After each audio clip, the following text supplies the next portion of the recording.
बहुत समय पहले पर्वतों से घिरे राज्य सिंहपुर पर राजा रणविजय का शासन था। वह वीर और बुद्धिमान था, पर समय के साथ उसके मन में अहंकार घर कर गया। उसे लगने लगा कि शक्ति ही सत्य है, करुणा और धर्म केवल कमजोरी। उसी राज्य के बाहर एक गुफा में तपस्वी महानंद साधु रहते थे, शांत, संयमी और सत्य के प्रतीक। एक दिन राजा ने उन्हें दरबार में बुलाकर कहा, बाबा, आपकी तपस्या किस काम की? असली सच तो सत्ता है। साधु मुस्कुराए और बोले, राजा, शक्ति शरीर की होती है, पर सत्य आत्मा की। उसी समय जंगल में रहने वाली रहस्यमयी चुड़ैल कालमाया को राजा के घमंड की भनक लगी।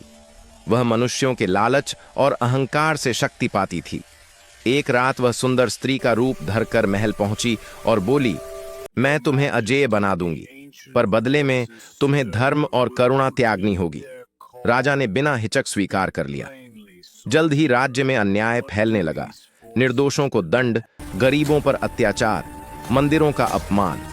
कालमाया हर दिन और शक्तिशाली होती गई। यह देखकर महानंद साधु महल पहुंचे और बोले, राजा, यह शक्ति तुम्हारी नहीं, अंधकार की है। अभी भी समय है, इसे छोड़ दो। राजा हंसा। तभी कालमाया अपने असली रूप में प्रकट हुई और गर्जी, हटो, वरना नष्ट हो जाओगे। साधु ने आंखें बंद कर मंत्र जपा। महल प्रकाश से भर गया। कालमाया तिलमिलाई, क्योंकि पहली बार उसे अहंकार नहीं, सत्य का सामना करना पड़ा। वह राजा से बोली, मुझे अपनी पूरी आत्मा सौंप दो, तभी जीत पाओगे। राजा ने तलवार उठाई, पर उसी क्षण उसे अपनी रोती प्रजा, जले हुए मंदिर और साधु के शब्द याद आए। शक्ति शरीर की, सत्य आत्मा की। उसका हाथ कांप गया।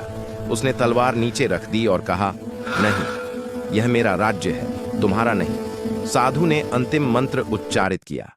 प्रकाश में कालमाया सिमटती चली गई और चीख के साथ भस्म हो गई। राजा घुटनों पर गिर पड़ा, बोला, बाबा, मैंने अपने अहंकार में सब खो दिया। साधु ने कहा, गलती होना पाप नहीं, उसे न मानना पाप है। उस दिन के बाद राजा रणविजय ने न्याय, दया और धर्म से शासन किया। सिंहपुर फिर शांत और समृद्ध हो गया। और लोग आज भी कहते हैं, जहां अहंकार होता है वहां चुड़ैल बसती है, जहां सत्य होता है वहां साधु का प्रकाश अंधकार को जला देता है।